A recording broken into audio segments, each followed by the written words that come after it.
So you made an offer on a house, you got an inspection, and it has a couple of problems. What do you do now, and are you screwed or is there a way out?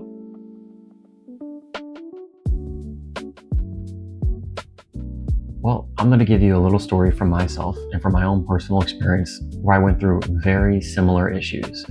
My home had three things wrong with it that the insurance companies wouldn't insure the house for. That was the roof, the plumbing, and the breaker. Those are three things that the insurance companies won't accept. And because of that, I couldn't get a mortgage. So I had to get them fixed. So I just want to talk a little bit about my channel. I make videos all about home buying, about the process for a first-time home buyer and how you can survive and make it through to the end. I also make videos about how to maintain the value of your home and small projects that can increase the value when you go to sell. If you're interested in any of this content, please subscribe. And if you like this video, please give it a like. Now, the positive news in all of this is if you can't get a mortgage for certain items, the next buyer won't be able to get a mortgage as well. And that's what happened to this house here.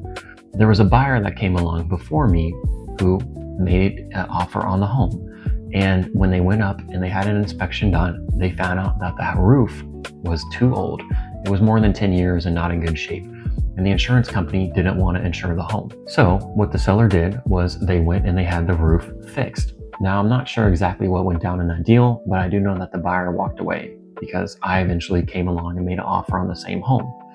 The roof had been fixed and the seller tacked on about $10,000 more to the whole price. So if you read into that, the seller replaced the roof, paid for it out of their own pocket, and then put more money on the asking price. So eventually the seller, myself, picked up the cost, but I also have a new roof now. So when I went ahead and made my offer and had our inspection done, I realized from the inspection report that the breaker was out of date and no longer able to be insured by insurance companies. So what did we have to do? We had to fix the breaker. Now, I believe this project costed anywhere from $1,000 to $2,000, and it sounds like a lot of money, but when you're about to spend hundreds of thousands of dollars, it can easily be hidden somewhere.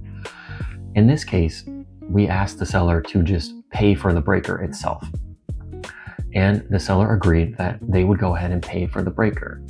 Now, remember, you had made an offer and you now had an inspection and you're locked into usually a window of about 30 to 60 days to sign on the home before your interest rate expires.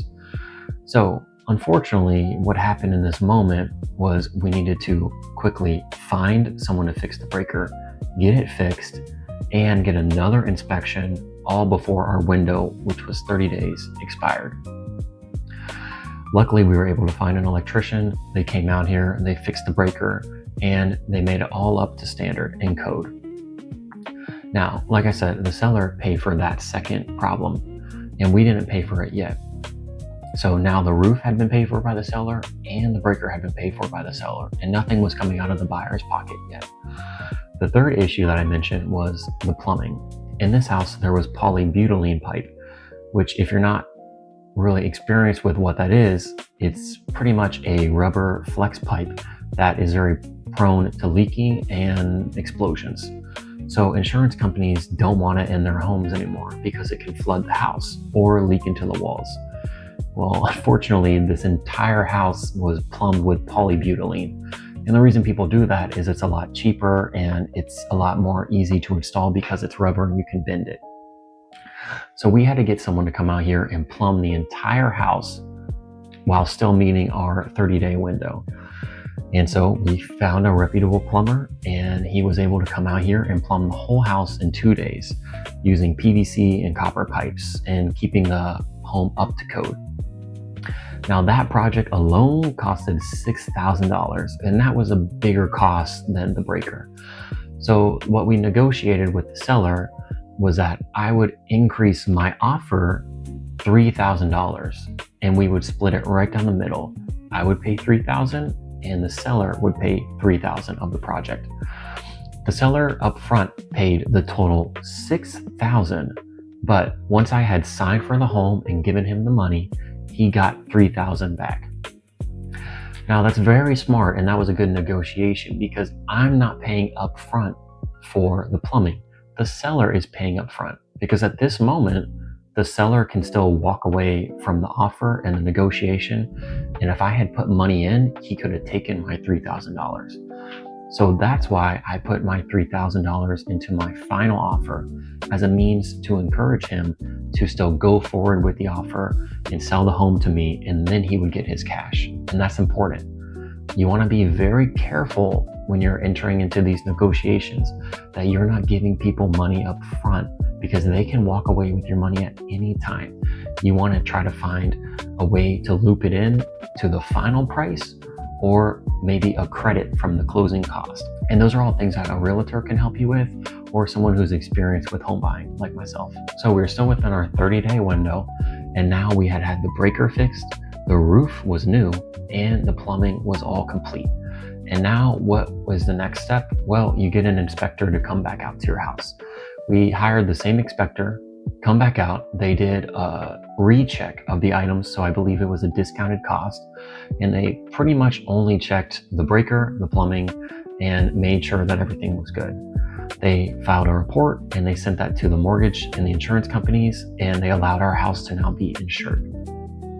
Once I got this completed and the process and paperwork was all filed away, I was able to get my loan approved through our loan officer, and I was able to secure insurance through the insurance company. And that's it. From there, the seller accepted my offer, we closed on the house, and the house was now mine. And now, luckily, we took a house that was not in the greatest condition and made it up to standard, and we had the seller pay for a lot of it. In total, the seller paid about $6,500 worth of the total cost for a house, a breaker, and a replumbing. Now, I also paid some of that too, and in total I paid about $11,000, but all of that is looped into my mortgage because I put it into the final price. So from here, I now live in a house that's replumbed, new breaker, and a new roof. And those things will last you for a very long time. On average, a replumbing will probably last you anywhere from 20 to 30 and maybe even 40 years. A new breaker can last you for a lot longer than that. I would say anywhere from 30 to 50 years. And a roof lasts you about 10 years or so. So these were good investments that were made upfront that allowed the home to not have any costs within the first 5 to 10 years.